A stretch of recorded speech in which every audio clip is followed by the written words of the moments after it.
प्रयागराज माघ मेला इन दिनों आस्था का नहीं बल्कि टकराव का अखाड़ा बन गया है, जहां स्वामी अविमुक्तेश्वरानंद और प्रशासन आमने सामने खड़े नजर आ रहे हैं। माघ मेले में रथ विवाद अब महज परंपरा या अनुमति का मामला नहीं रहा, बल्कि यह सीधे सीधे स्वामी बनाम सिस्टम की लड़ाई बन चुका है। विवाद ने तब और तूल पकड़ लिया जब देर रात मेला प्रशासन की ओर से एक अधिकारी शंकराचार्य के मठ में नोटिस लेकर पहुंचा। रात में नोटिस रिसीव न होने के बाद सुबह उसी नोटिस को शिविर के बाहर चस्पा कर दिया गया, जिसमें स्वामी अविमुक्तेश्वरानंद से यह स्पष्ट करने को कहा गया कि वे किस आधार पर खुद को ज्योतिष पीठ का शंकराचार्य बता रहे हैं। नोटिस में सुप्रीम कोर्ट के आदेश का हवाला देते हुए अवमानना की चेतावनी भी दी गई, जिससे पहले से नाराज स्वामी अविमुक्तेश्वरानंद का आक्रोश और बढ़ गया। स्वामी अविमुक्तेश्वरानंद ने मीडिया के सामने इस नोटिस को सरकार और प्रशासन की मंशा पर सवाल बताते हुए कई गंभीर आरोप लगाए।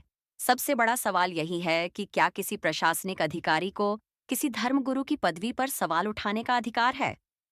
अगर वे शंकराचार्य नहीं हैं, तो फिर उन्हें माघ मेले और पिछले कुंभ में शंकराचार्य की हैसियत से जमीन क्यों दी गई? उनके स्नान और व्यवस्थाएं क्यों की गईं? क्या यह पूरा मामला इसलिए तूल पकड़ रहा है क्योंकि स्वामी अविमुक्तेश्वरानंद सरकार के कई फैसलों के खिलाफ मुखर रहे हैं?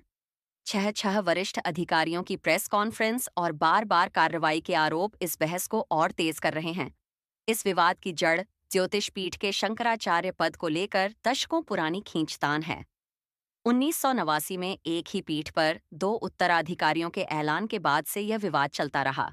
2022 में स्वरूपानंद सरस्वती के निधन के बाद अविमुक्तेश्वरानंद ने खुद को शंकराचार्य घोषित किया, लेकिन सुप्रीम कोर्ट ने उनके पट्टाभिषेक और छत्र के उपयोग पर रोक लगा दी।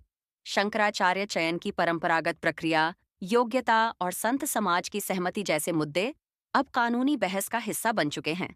इस बीच सियासत की एंट्री ने मामले को और संवेदनशील बना दिया है। विपक्षी नेताओं के विवादित बयानों और प्रशासन पर संतों के बीच भेदभाव के आरोपों के साथ प्रयागराज माघ मेला अब आस्था, कानून और राजनीति के संग्राम का केंद्र बन गया है।